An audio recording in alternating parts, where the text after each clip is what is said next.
Hello and welcome to Two Girls and a Cat podcast. This is episode 19 and we are talking Rogue One. Yeah. Very excited. So it's Two Girls Talk Rogue One that we went to see last night, and Yeah. I am Sam I'm Carolyn. and we're so excited. Well, it's nearly Christmas and everything, so It you know, is. for one thing. So it's a very Star Wars day today. Because for one thing, we've just opened our package from Wolvie, which is very Star Wars orientated. It was absolutely incredible. I Yeah. shed a tear. Sam's actually cried a little bit, so I did. you know. I did. So we're going to talk Le Rogue One. Mm-hmm. So The most anticipated film of the year. Mm. Because let's think, this time last year we just had Force Awakens. And this time next year we'll have episode 8. Yeah. So it's That's a whole lot of Star Wars. That's Star Wars overload, which is all Excuse good. Carolyn's killed us beforehand. We'll get to that in a minute.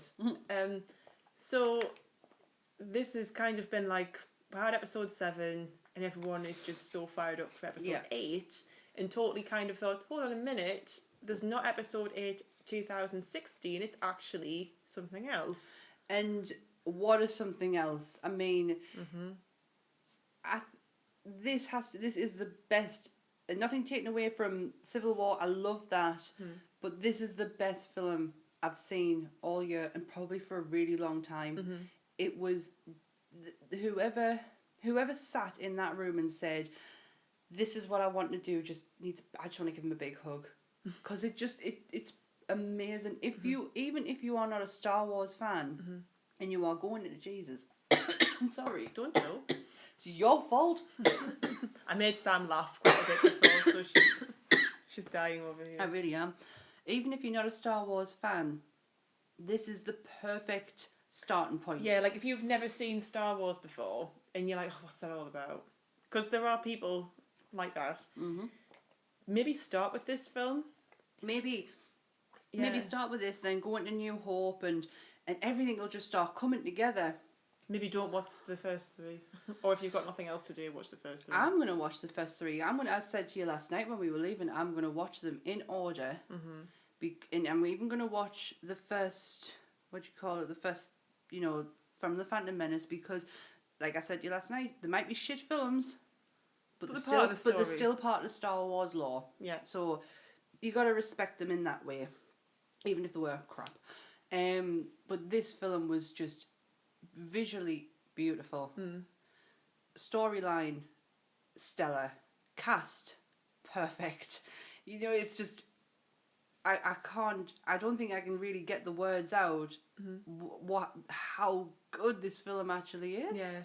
It's kind of like if remember when before we had episodes 1, 2 and 3, and obviously well before even 7 was thought of, because you always knew that George Lucas's intention was to do more. Yeah. What did you come out of Return of the Jedi with? Right after you thought, right, well that's it then. There's only 3 films.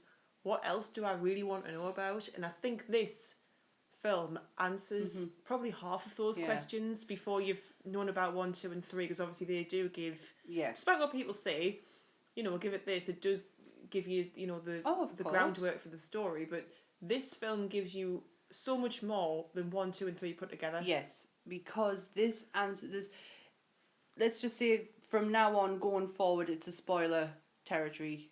We're going to talk about the full film, all the little bits. So if you have not seen it, turn off. Do not listen to this if you do not want any of it ruined, because I would hate to think that we have spoiled anything for anyone else about this film, because if you are a fan, you need to be in that moment, and you don't need like last year when I had it ruined for us that with the whole Han Solo bit, because some selfish motherfucker went on to, not just 1, 2 people went onto my Instagram page the day before I was going to see it, because Carolyn had already seen it and we were going to see it the Wednesday before Christmas, and somebody had put on my Instagram page, Kylo Ren is Han Solo's son and he kills him. Thanks for that. I was furious. Did you know them? No. It's a random. That was what the most annoying. Two people did it, and it wasn't like I didn't really mind. Yeah. I did, but I just minded for other people It's who like, were come on, man. who were looking as well, and I thought, you just haven't done it for me. It's everyone who sees this picture. You've just gone and put that on, and just because you're so selfish and you But have you noticed this year how spoilers are not a thing? It's prevalent. No. Yeah. I don't know Yeah. what's changed in people, but Walking Dead, we didn't go on the internet all day. No. We didn't need to because nobody had put anything on. Yeah, and I was just thinking Rogue One because I was thinking, oh God, avoid social media. But if like you did happen to look at Instagram or Facebook, there was just people saying, just saw the film, it was absolutely brilliant, go and see it, and that was Yeah, kind of it, which that's was really it. nice. And I have seen on Twitter people saying, can't wait for the time period where it's over, where we can all talk about it, but that's not now. Yeah. It literally Give just it a came couple of out. weeks. It's literally come out. Get Christmas out the way with, and then sit and talk about it. But this is a spoiler environment. So here we go. Here we go.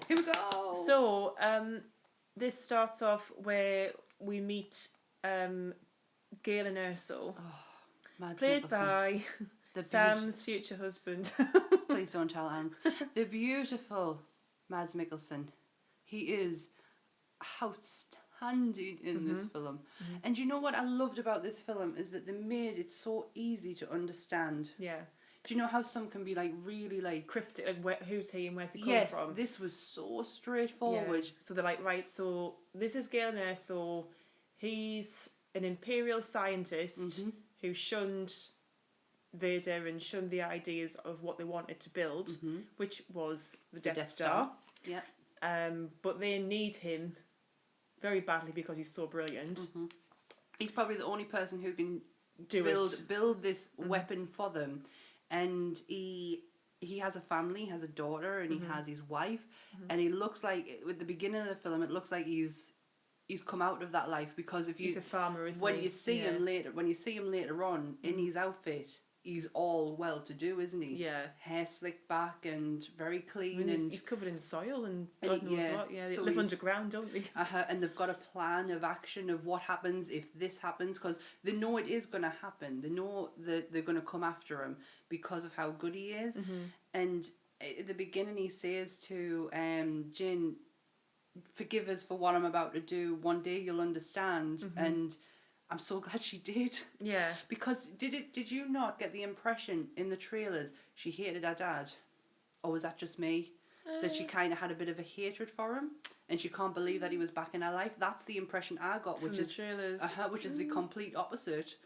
She thought he was dead. And she is so happy to see To that. find out that he's actually alive. She's over the moon. So we've jumped ahead a little bit because they actually take him, and she does a run of his wife gets killed, and he goes with them because he's got no choice. They're gonna do it without him, so if he can get in there and mess it up a little bit, put a few flaws in, he can essentially win. Because he doesn't believe that what they're doing is right. Of course. So, Why would you? Yeah. So you see young Jin at that point who hides essentially underground until his sort of friend. Yeah, he's a friend. And he is somebody who... Now, do you know what? The Rebel Alliance does not come off great in this film. For me, they didn't. They came off as... like pussies. Yeah, they came off as like, people... really? They came off as people who... Because he is against... He is a rebel himself, but not for the Alliance. Yeah. So he's not with Vader, he's not with the Rebel Alliance, he is out on his own. And he's not a bad man, but the Rebel Alliance are making him out to be this terrible person because he didn't join them in their fight. So he's Saw Gerrera, who's played by Forrest Whitaker, who's amazing. Incredible. So he's a veteran of the Clone Wars. Yes, that's why he's all in his get-up, because you see him later on, and basically when Director Krennic comes to take away Galen, kills his wife in the process, Jin knows that she has to hide, and Saw knows where to find her. They have a plan, so he was part of that plan. Yeah. So he comes in and he saves the day, and then we skip right forward to Jin being this not. The film is called Rogue One, which is a little rogue in herself, isn't she? She cast character. She was really good. Felicity Jones, isn't it? Yes. She was incredible. Very, very sincere. Not over the top and not kind of like, she's not like, I think, because what you expect now is obviously with Force Awakens you had Daisy Ridley and the whole Rey thing, because you've got this thing at the minute where it's like women have to be included, they're over included. Yeah, I agree to kind with of that. balance things out, because people think that it's so unfair that it's always a guy who's the hero. But this was very like not shoving it down your throat. No, that she's a girl. It's not a the question isn't there anymore, because there should never be a question to start with. Yeah. It should have the idea of a female being the lead should never be a question. It should just have always been there to start with, and that's how it felt like.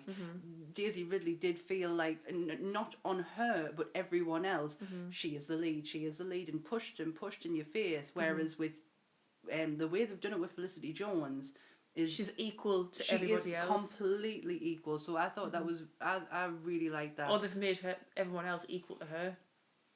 There you go. Is it? There you go. That was perfectly said. Yeah. But can we just squash it now? This is the first big spoiler. She ain't Rey's mom. She's not Rey's mom, everybody.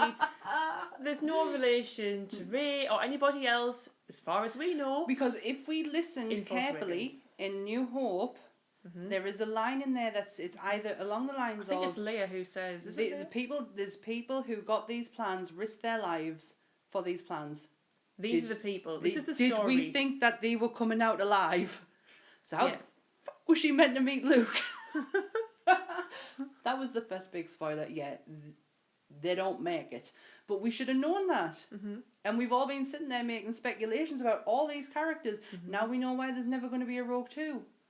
Well, did we honestly, like, I never got that, because people were like, well, why aren't you making a sequel? Well, because it's a standalone story. It's Rogue One. Because a Star Wars it begins story. and it ends. Exactly. A Star Wars story. It is going to be the same as the Han Solo movie. They're possibly just going to do one with that. They're just the fillers. They should, though. They shouldn't take it any further. Oh. So anyway, you see Jin, and she's growing up, and she's been in prison, basically, hasn't she? Yeah, she was a naughty girl. Yeah. Naughty Jin. And she gets basically busted out. So yeah, the Rebel Alliance are fully aware of who she is. She thinks she's making a very good disguise with her name, because her name means something. Her surname does mean, everyone knows that but she gives herself a fake name, doesn't she? Yeah, as well? So she thinks hiding under that name is going to hide who she is. The Rebel Alliance are far too clever for that, and they find out that she is Galen. Is it Galen? Galen. They do find out that it's his daughter. Yeah. But the Rebel Alliance are on the bones of their arse in this one. You can tell this is the build up to better things, because they are grasping at straws. But they're frightened. Yeah, oh, of course. They've got no, like, it's not like in A New Hope where, you see Luke getting into the X-Wing and they're all like, this is what we need to do, let's do it. Because we were in that, we've already, this they're is like, I don't know. We're seeing the build up to that. Yeah. So that's why I think watching this then in New Hope will be a good move in, because it'll be like you have the fall and then the rise. But the CG people on this film need, unreal. If they do not get nominated for an Oscar, I will be criminal. Furious, because what they have done is it's mind blowing. Yeah, absolutely mind blowing. And apparently people have totally like shit all over this as well in some directions. And I don't know how they can even say that, because they brought Peter Cushing back to life. Back to life. He's been dead since 94? Yeah. 94. And that dude stood in front of me yesterday at Dalton Park and said words. It was him. It was him. And to be honest, at first I didn't know who it was. And then I was like, I'm trying to put like a name to the, and you know how bad I am with names. Because you're like, well, it can't be him because he's dead. You're like, and, but it is though. and then you were going, but it is him. It is, and it was just, it was incredible. The guy, there was a guy who played him, and Martha played herself, but they made her younger. And big spoiler, jumping right to the end, we do say Leah. But Leia, who's young Leia, We Leia. say New Hope Leah, and that was played by a dude as well. Yeah, well, but it's at the end when she turned round, I think I'd had enough of punching you in the arm by that point. Yeah. So I just grabbed your arm and was like, I think I was giving it a bit punchy at one point. just elbowing each Yeah. other. Like, oh my god. If anybody was looking up at us two, you're just sitting there just constantly elbowing each other. But I've jumped way too ahead. Where are we up to? So she's rescued, and she eventually meets Cassian. If anyone has seen Milk, Harvey Milk's Story, have you seen it? He plays one of Harvey's lovers. Diego Luna. Yes, he plays one of Harvey's lovers, and he is just so whiny and needy, and he ends up committing suicide because of how whiny and needy he is, and he can't get the attention that he wants. I could not get that out of me head Watching him in the first half hour. It took it was when he was being all moany and bitchy. Well, because he was told, she's like, oh, these are going to help you to find your father. Yeah. He's told on the QT by the Rebel Alliance, when you see her father, you've got to kill him. But she's not obviously told that. Yeah. So the mission is, as far as she's concerned, we need to find my father. Yeah. His mission is, I need to kill him. Yes. And up until when he knows that he has to, it doesn't matter.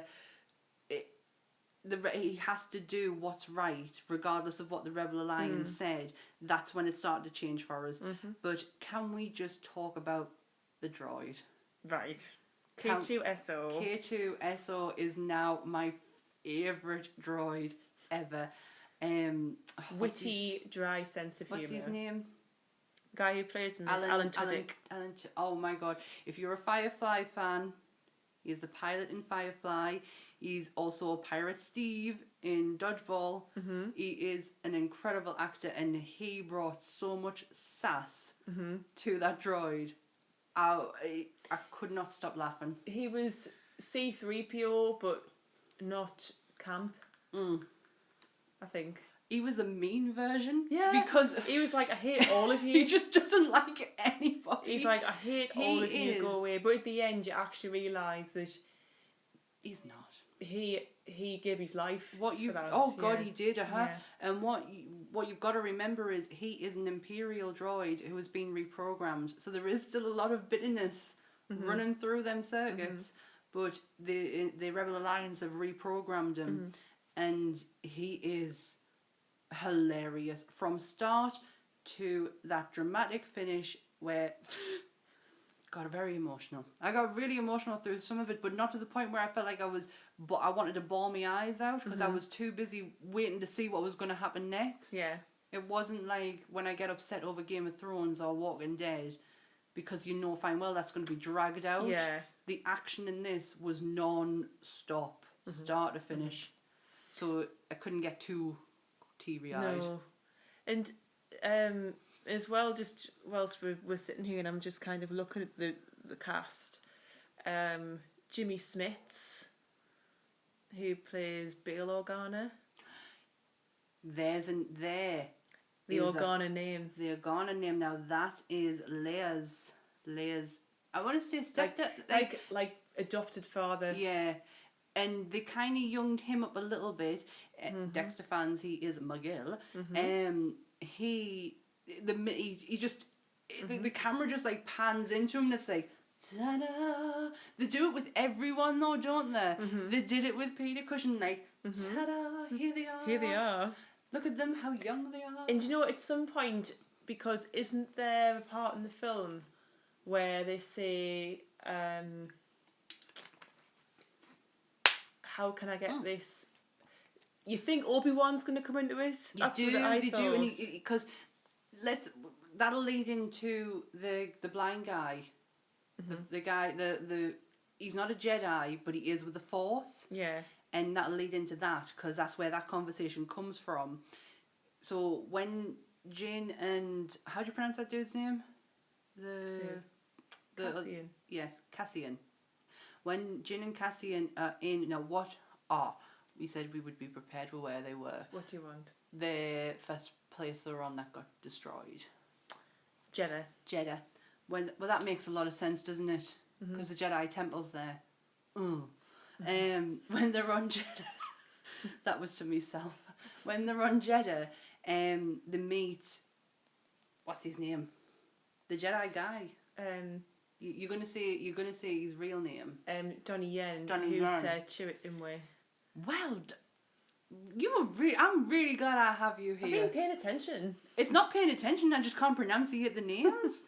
Christ, I struggle with my own sometimes. You do. It's only 3 letters. But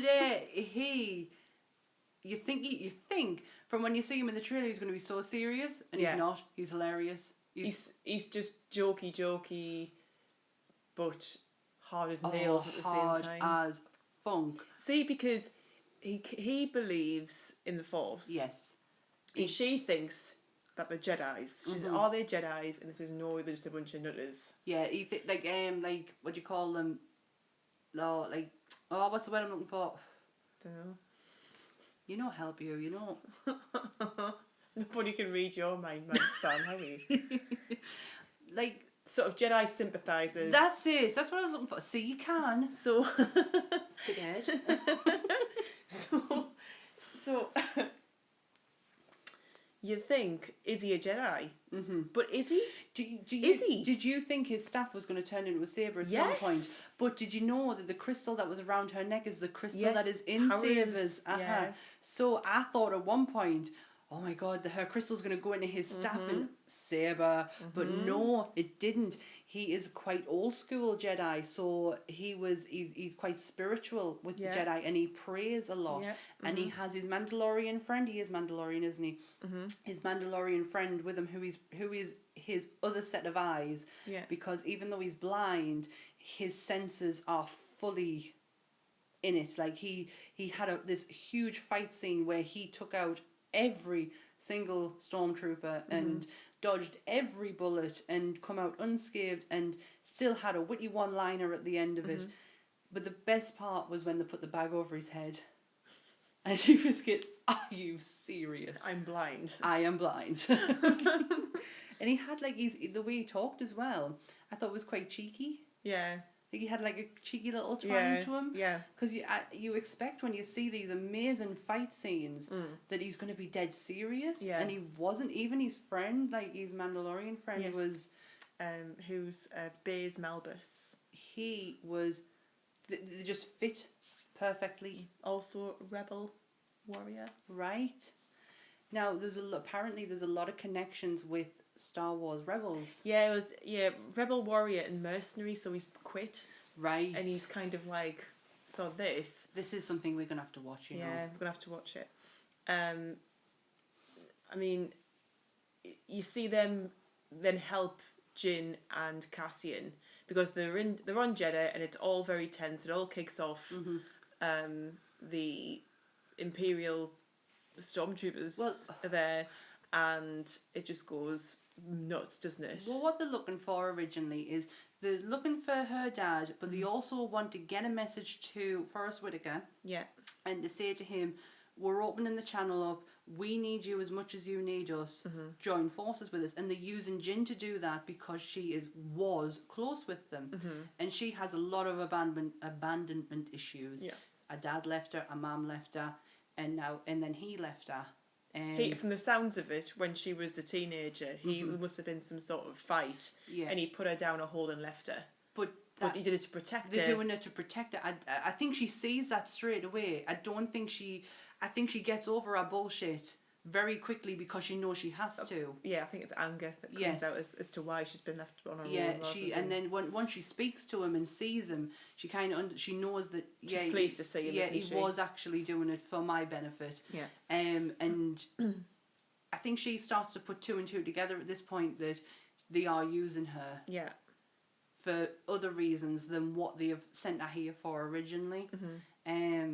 So she's not daft at all. She has been. I mean, she's been raised by wolves, and she's Yeah. a smart little cookie. Yeah. But she wants the Peter Cushing's character.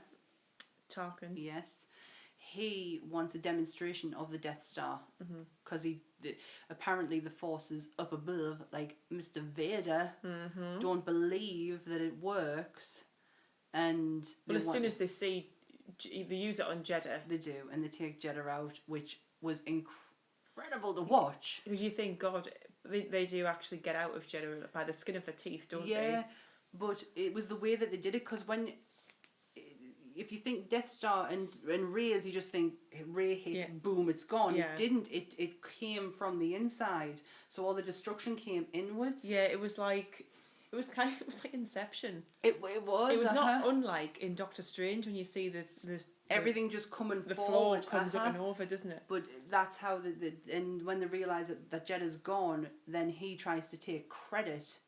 So because he's like, yes, okay, so Krennic, this is your operation, but it's now mine. I'm just going to And take he's credit like, for "You're everything not." you've done. So he's going to go whining and bitching to He's Darth very, Vader. very he's a glory hound. Hunter, yeah. Yeah, he really wants his name up there that he did this, and it's just his work, and Galen had nothing to do with this. Yeah, I did it. He wants to take the credit. With that outfit that really needed ironing. Yeah. Oh, that was annoying as. But It looked like paper, and it looked like it needed a good iron shot through it. But as well, the fashion was very New Hope. It was really, really well done. It was the colours. The helmets and the colours Yes. that people were wearing were really, really well put together. It was. Because obviously by the time you see Force Awakens, because it's, I mean, obviously they're not going to be wearing the same clothes that we would be wearing. No, not at all. But Everything's they're more gonna, modern sort of fitted, aren't they? Everything's going to have advanced, but it still had that New Hope feel to it. Yeah, so you could have looked at that and said this could have been in the 70s, 80s. I had a lot of 80s Star Wars action figures when I was growing up, a lot. And I'll always remember the colours. It was creams, Orange. browns, orange, reds, and whenever I watch A New Hope, it always takes us back to them figures and all me like things that I had. Yeah. Star Wars, I had, my cousin had, technically means I had. Yours. We shared. And it just reminds us of them figures. This did the same thing. Yeah. It reminds us of the X-Wing that we Yeah. had, and the little it wasn't Luke, but it was somebody else, one of the pilots, X-Wing pilot, and his uniform. And I mean, if you look at like the ones in Rogue One, when you look at the pilots, the uniforms were pretty much the same as what they were in A New Hope. Yes. And then if you look at the X-Wing fighters in Force Awakens, Yeah. I mean, look at poor Dameron with his It's- swanky leather jacket that he's wearing, and it's all, you know. Swank. let's switch it up a little bit. So Jeddah's ruined, gone. Let's talk about Mr. Vader. Yeah, because this is pretty awesome. Darth Vader. Right. So Darth Vader, we see him coming out of his tank. Yes. That is directly after Revenge of the Sith. Yes. I only know that from IMDb, so if I'm wrong, I'm sorry. But that's what I read on IMDb. That Because you haven't seen anything or heard anything else about that. and he had some wiggle when he was walking. He was very calm. He was wiggling. Swagger. He had some swag. He had some swag. Now I'm guessing he's just getting used to his suit. Yeah. Because maybe it Just was kind of adjustment. chafing. Just Maybe it was adjustment. chafing a little bit. I'll just adjust right here. I mean, you just tilt this hip there. He was a young Vader, so he was very slim and he was very powerful. Yeah. That was the impressive part, because when we see Vader, he's like not A New Hope. I'd say more towards Return of the Jedi, he's starting to get a bit decrepit. Yeah. Because that's when his feelings are starting to, the light side is starting to creep back in a little bit. But he come across quite young and virile and I'm ready to go and boom, boom, take you down, bitches. Well, you do see an incredible fight scene with him. Wow. How amazing was that? Which had to be included, obviously, because... That, do you know what it looked like? And it looked like Battlefront. It looked like how you fight in Battlefront with him. Think about this. Think about that fight scene where you see him take on the rebels, because they've got the plans, haven't they? By the end, the whole point is to get the plans for the Death Star so they can find out how to destroy it, which is eventually what ends up happening. But there's a fight scene between Vader and he basically takes out about 8 of them by himself. Which was no bother. Incredible. Now think about the way he fought and think about Kylo Ren. Yeah. Very similar. It was very, very similar. Very similar. And just to see him, and it was the first saber we saw in the film, and it was his red saber. No words. Yeah. None. Yeah. Completely speechless.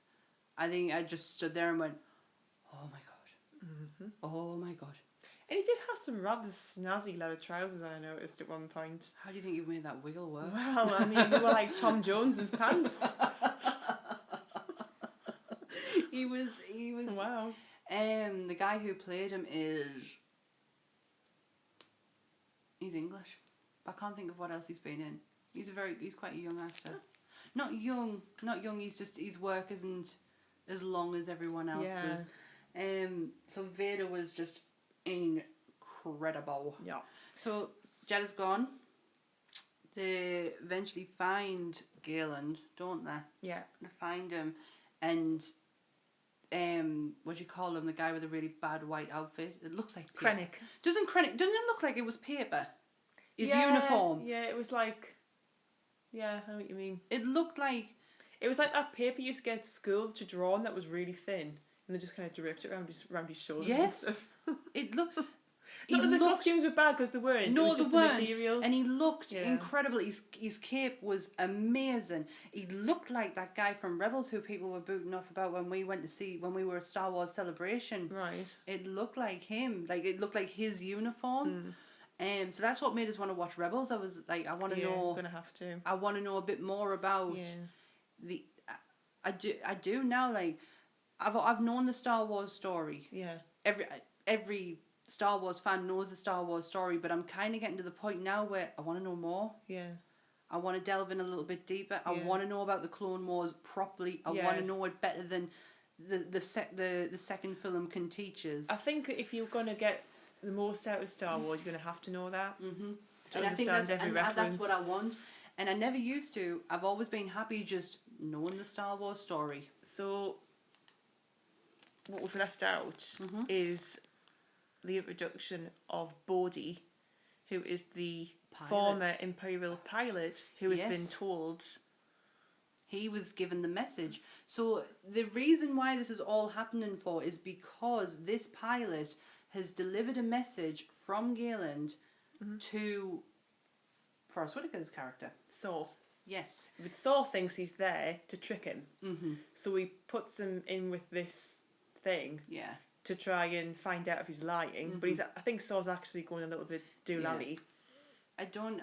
Puts him in the slammer, and then when Jin and Cassie and everybody else come along, Realise. Cassian, Chimrit and Baze are put in jail as well. Yeah. And then they realise that there's an Imperial pilot in the next cell who is Bodhi, who's just kind of gone doolally because he's just been kind of drugged up, hasn't he? Drugged up by this thing. And then it all kicks off. They break out of the jail. Jeddah goes and they escape with Jin. But Saw dies because he says, "No, it's like you need to go. It's my time." My time. And he's like, kind of his last legs. He's got a flipping. But that's what he said. Mask. He said he was like, "What have you come here to kill me? Because there's really not much you can take from us. Because I'm dying anyway." But I'm gonna say this now. I apologize if we've gone backwards and forwards with it. It's only the first time we've seen it, and we're that excited about it, we're not going to get it all in order. Yeah. So I'm very sorry. I Well, apologise. I think from there though, when you were talking, is that they find Galen, and she's like, "Great, I'm gonna find my dad," and you realise that he's with Imperial forces. Yeah. And they think, right, well, in her mind, let's make sure that he's there. Let's take them out, get my dad. But obviously, Cassian is thinking, there he is, open shot. I'll kill him, but he doesn't. No, he makes a decision not to, and he had Every opportunity to do it, and he didn't. And the Krennic guy is questioning the doctors because they know that there's been a leak, that somebody has given information to somebody else about this fault that's in the Death Star, which was in Galen's message. Given to Jyn by Saw, the hologram message. Now, in Galen being the man that he is, because he is all for the Rebel Alliance. It's just that he knows, and he says this in his message, and this is where Jyn, it takes just a dad to explain it to her, that he had to do this. Either he did it, or somebody else did it. And if he did it, then he could do something to It's the only thing he could do to help to get rid of it. It is. It's kind of like, you're damned if you do, you're damned if you don't. They're going to make it anyway. And if they have somebody who can make it, who can work, that's it. Yeah. Game over. But if there's somebody in there from the inside who can put something wrong in it, you've got a fighting chance. Otherwise, it is really game over, because that thing can blow a bitch up. As you then see. Twice. Going in. Twice. So from this point, they then return. Obviously, Galen dies. Galen gets in a killed. crossfire. Well, it's an explosion, isn't it? Yeah. It's and they do get their goodbyes, and she gets a little moment She with gets her about dad. 30 seconds with her dad before he dies. It's 30 seconds. That was more than enough. Yeah. It really She's was. I think absolutely it was for devastated, her isn't she? anyway, but it makes her fight stronger. And it brings her and Cassian closer together, because although there's no... Because you kind of start to think, oh, is this kind of like the romance, next romance? because but it's not though, really. It's not, because Star Wars always has that, doesn't it? Has that little romantic little feel to it. Because you're thinking, like Force Awakens, You is it Finn and Rey? Because I think Leia and Han Solo have made that what everyone thinks it's going to be. Padme and Anakin. Exactly. I heard there's always that couple who come together, but this was more than that. It's a relationship between the people who care, isn't it? That's the point. I didn't feel that. I just wanted them to get close as friends. I wanted them to be on the same page, because it was bigger than them. It's bigger than what this means. This is life or death, really, and because the Rebel Alliance is really on its arse. It's got nothing. Well, they go and then go back to speak to... We've got the council meeting. They go at the council and they say, look, Jyn says, this is what I've been told by my father. He's given me a hologram message. We've got to do this. Blow it up. And they're like, don't know if that's right. But she says it with so much passion. Yeah. But her heart's in it now. Probably 2/3 of them don't really believe her, or don't think it's going to work. What Martha's face when they all agree that this isn't the right thing to do. She doesn't really want to devastated. Yeah, she says, I'll have to go with the majority and it's not going to happen. Yeah, because when Jyn hears this, there's not just the Jedi guy and the Mandalorian guy, it's Cassian and all of his friends who are like... They've gathered people who wanted it to happen. And they say, right, well, how many people do you want? We'll come with you. And that's when it all kicks off. And they fly to Scarif. Yes, they do. Which is the poster that they released at Star Wars Celebration. Which we didn't get. Which you didn't get because it was on the first day and we went the second day of Star Wars Celebration.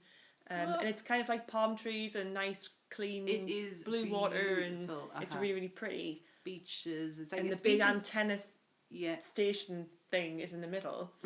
And they infiltrate by landing with Bodhi posing in his Imperial Yeah, pilot's they use uniform. his uniform, and what does he? Cargo carrier. It's the first time you hear the words Rogue One. Because they say, oh, who? Because when they go to when they to take land into Scarif, and they say, what's your basically, who are you? And he stutters and he says, you have to say something. And he says, well, we're Rogue One. And that's the first time you hear Rogue One said in the film. But once that's when it all goes to shit. In a good way. In a really good way. Because they do manage to get, in a very reminiscent scene of Return of the Jedi, that pylon. No, not Return of the Jedi, Empire Strikes Back. Oh, right, yeah. That pylon, Vader and Luke. Yeah. It was very... which is similar when you see that basically Jyn and Cassian, I think K2SO says something like, if you get to this point, you've got a 33% chance of survival. And to get the plans from the tower, which they do eventually manage to get. And, I mean, the guys on the ground who are trying to keep them distracted so they can go and get the plans start getting their asses kicked, but then the rest of the rebel forces turn up in the X-Wings to save the day. Everyone who said no, it wasn't the people who said no, it was the people who said yes. Because if you notice, the people who said no were very well to do. It didn't look like that. They looked like ladies and gentlemen. Yeah. It was the fighters who said this has to happen. This has to happen, and that's when you see all the X-wing fighters. And you see Mon Mothma's like, yes. When she finds out, she has a cheeky little smile on her face, like, yeah, I'm gonna get my own way now. This is what happens. Yeah. But yeah, they come in, not to save the day, because Jyn and Cassian, they do that. Well, it's not saved, is it? At the end, no, really. It's not. It really isn't. I've been waiting to say this since we started, because it's devastating.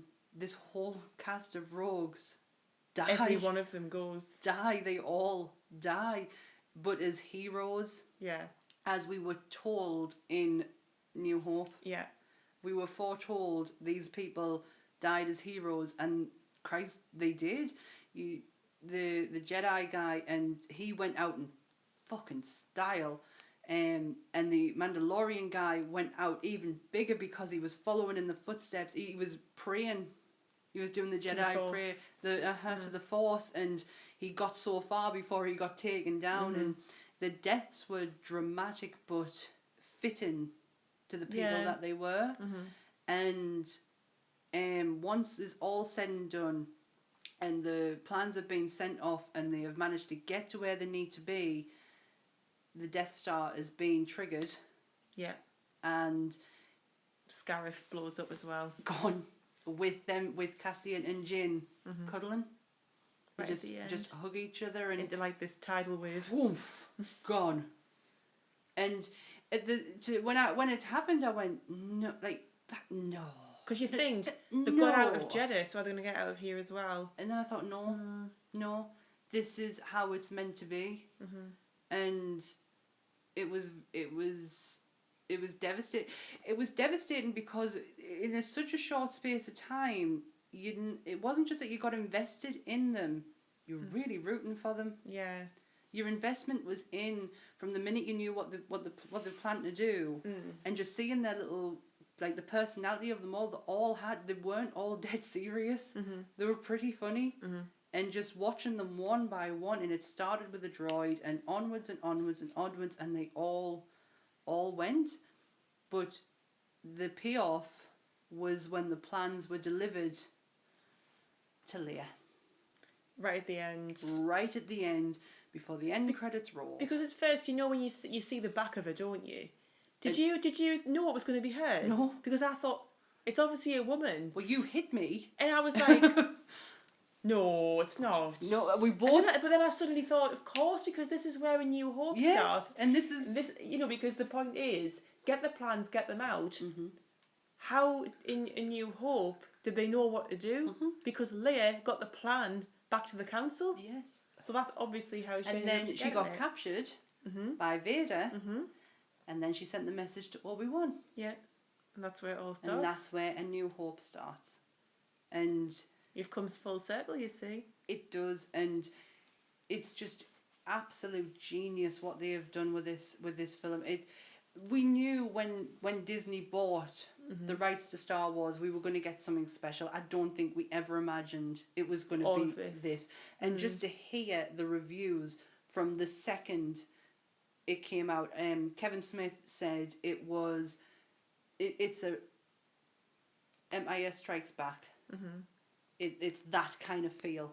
Yeah. And it really, really was. Because MIA is one of my favourite. It always used to be Return of the Jedi. I like Return of the Jedi. I always loved Return of the Jedi. And then before we went to go and see Force Awakens, I sat and rewatched them all.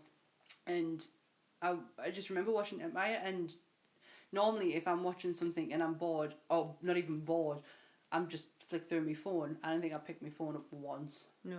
Throughout the whole thing, I was glued, and I was like, it was like watching it for the first time. Yeah. It was weird. It was so strange, but and I do agree that's the same feel. I can't put into words properly. Just go and see it. No, obviously that, but I physically can't put it. If I had to write a review about it, I would struggle, because all I would be saying is, oh my gosh, gotta go and see it, because this happens, and I don't think I could physically put it into words how good and how much it's made us want to go in and look at other things. Yeah. It's triggered off other interests. Especially if you've never seen any of the Star Wars Rebels or Bloodline or anything like that, then you probably want to get right into it. I wanted to watch Rebels because of the experience we had at Star Wars Celebration. Yeah. Because if you weren't in that room, or you've never been in an environment when an announcement's being made in a convention centre, you'll never understand what we went through. We was in utter shock. We sat there with a grunge. Now this is adults. There is no children. No children in this auditorium, and they announced that this major character was coming into Star Wars Rebels, and the place erupted. It wasn't a very big place. No? It was packed with people though. 300 people? And it and the volume, and me and Carolyn had just sat there go, well, what's going on here? Who's that? But I mean, he's so blue. You're like, so I know that, and I know that, right? Because you know, obviously, the main Star Wars story. Yeah, and then when they bring up this big blue character, and you're like, who's that? And it was, from then onwards, that kind of helped us think, right, well, I want to know who that is. Yeah. And I actually have, what's his name? The blue guy. Oh. Now you're asking me. Oh. Anyway. Oh, I actually have his first appearance in a Star Wars comic. It's very old. Not very old. It looks it though. Looks ancient. But it was that experience triggered off the wanting to know more, and this has just elevated that. Yeah. I want to start, I want that Bloodline book, because that leads in to I think Forrest Whitaker's character. Right. I think that's got something to do with him, and I will kick myself for not buying it when we were at Star. There's a lot of things I'll kick myself for not buying at Star Wars Rebels. That probably is one of them, because I really like them posters too. But that Rogue One T-shirt will haunt me for the rest of my life. Well, it's the latest news is that Saw Gerrera is actually going to be in the new Star Wars Rebels series. It's just been announced. Ah, that's really cool. So you're going to see him. So Star Wars Rebels has a hell of a cast, man. You've got Freddie Prinze Jr. in there. You've got Sam Witwer, who So what they're saying is that if he's in Rebels, you know, will you find out what happened to him before he ends up on Jeddah? And in that metal suit? Yeah. Because why did he leave the Rebel Alliance? He joined the Partisans, where he. This is just breaking through so many other doors to go into. Why does he need a breathing apparatus? Why has he got robot feet? Remember that? Yes. Did you not feel that his feet were kind of like, when he touched the floor was fitted for his feet? Yeah. Do you know what I mean? Like, he kind of like, when he put his foot down, it's like the floor took his foot so he could pick the next one up to move. Yeah. And it says that I think his character in Galen Erso's relationship is explored in the Catalyst. Ah, right. So if you want to know more about that, go and read Catalyst. And there's also, and also, just to put another book out there, I'm not going to say her name right, am I? Ahsoka. Ahsoka Tano. Yeah, I said it right. Her new book came out, and I actually want to read it, but I want to know more about her. I don't want. I would like to go back to Clone Wars, and start from there because I know she is. Is it Luke's? Luke, or is it Luke? Is it Luke? Or is it? Oh no, is it Anakin's? Anakin. Is it Anakin's? What is it? Padawan. Padawan. Yes. Is it Anakin's Padawan? Yes. Ah, right. That makes more sense. Yeah. So I know that that's what she is, and I know Ashley does her voice, and that's about it. As much as I know. Well, and this whole thing at Star Wars Celebration with where Ahsoka lives, and I was like, "Ooh, what's going on here?" Because everyone she thinks dead? she's gone. Yes. But she's not. And that's Ashley Eckstein from Her Universe, who voices her. Amazing clothes, and I have the best T-shirt ever, thanks to Carolyn. I know. We went to Star Wars Celebration. I saw this T-shirt, and Didn't have her size. didn't have my size in, and I said to Sam, "Look at this. I'm so gutted they haven't got it in my size." She went, "Oh, thanks very much, because that's my size." And basically just buggered off, and I was like, "Oh, thanks, mate." You're welcome. You get to look at it though But whenever I wear it. I get to see it when Well, you wear it, so you know, like. I wish I got the cardi. I wish I got. There's loads of things I wish I got from her, but I really wish I got that Rogue One T-shirt. And I really wish. You know what? I wish we weren't as tired as we were, because I would have waited in that queue. Because if we waited in that queue, when we got out, Mark Hamill would have been on that stage. Damn it. Exactly. But hindsight is a great thing. Yes. But can we just talk for just a second about our gifts? Yes. Just to say thank you. Thanks again to Wolvie. Because we've just unboxed her amazing box, and we're sorry that we've swapped Bears. I am sorry. Because Sam loves Boba Fett. And the minute Carolyn said this was mine, because I thought it would be, but you know, because Sammy Fett. And I thought, like, because you do like Wookiees. I do. You do, well, kinda. I do. And I don't know. I'm sorry. I really am sorry, Wolvie, but he's coming home with me. But thank you so much for Carol as well. I actually don't have a Carol, so that is amazing. And the mug as well. That is how it got here in one piece. Yeah, I mean, I was thinking, oh God, I hope that wouldn't have broken. But no, they've come here in one. And the comics as well. I've got a lot to read, so. Thank you so much. Look out for care package number 2 coming your way. Oh my God, I am thinking up ideas, because to be honest, I don't think there's anything I would have to buy you shitloads just to say thank you for this, because I don't get gifts all the time from people, so I appreciate it. It's nice.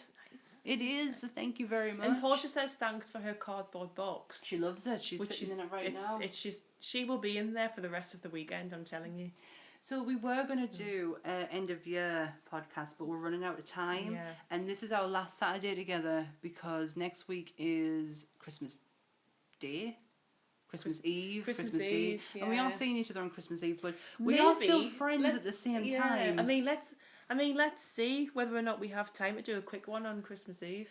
We could do. It was just an end of the year one. If not, we'll do a beginning of the year one with a roundup of last year.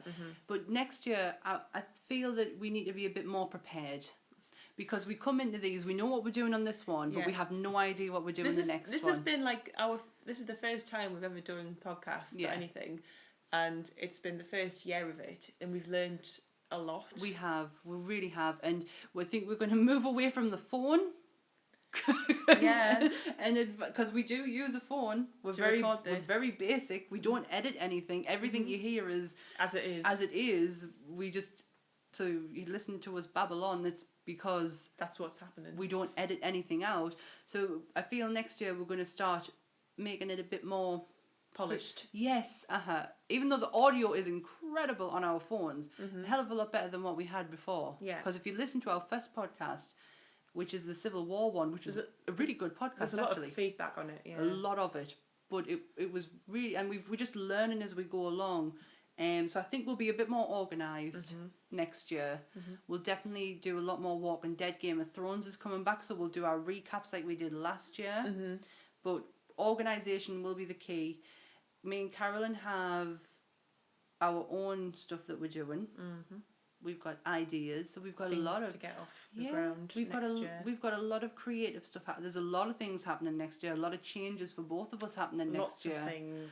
So it's gonna be interesting. But I would like to do it just an end of year because there's been so much, like Game of Thrones, Walking Dead, Civil War, them DC films, Fantastic Beasts. Yes. We've talked shit a few times. We've talked shit for plenty of times. But it is we're just learning as we go along. I enjoy doing them. Yeah. But at the same time, we are still friends. So Christmas Eve, we are gonna have a bit chill out. Probably I don't just do this and piss off home. Yeah. Bye, Sam. So yeah, we'll see how it goes. If not, then you can count this as a Merry Christmas. Happy New Year, Hanukkah, Kwanzaa. Thanks for subscribing and listening to us. Yes. It's really appreciated.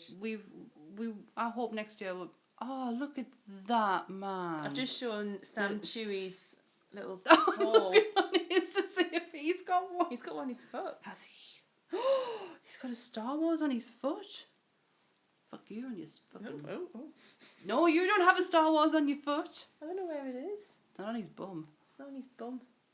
He's got a little bag and everything. I'll put pictures up on our Instagram page. So all of our places are Instagram, Facebook, Twitter, all in the description down below. Yeah. Our cover art, as always, is done by Ray Paez. Yes. Hi, Thanks. Ray. Hi, Ray. Merry Christmas, Ray. Merry Christmas. I doubt you'll be listening to this until he's watched Rogue One. No, I'm gonna have to tell him not to listen to it. In fact, That would be an after, idea. So. So, well, thank you very much. Please remember, like, share, subscribe. We will also be featured on Nerdfeed. So, thank you very much. Merry Christmas. Merry Christmas Bye. and bye.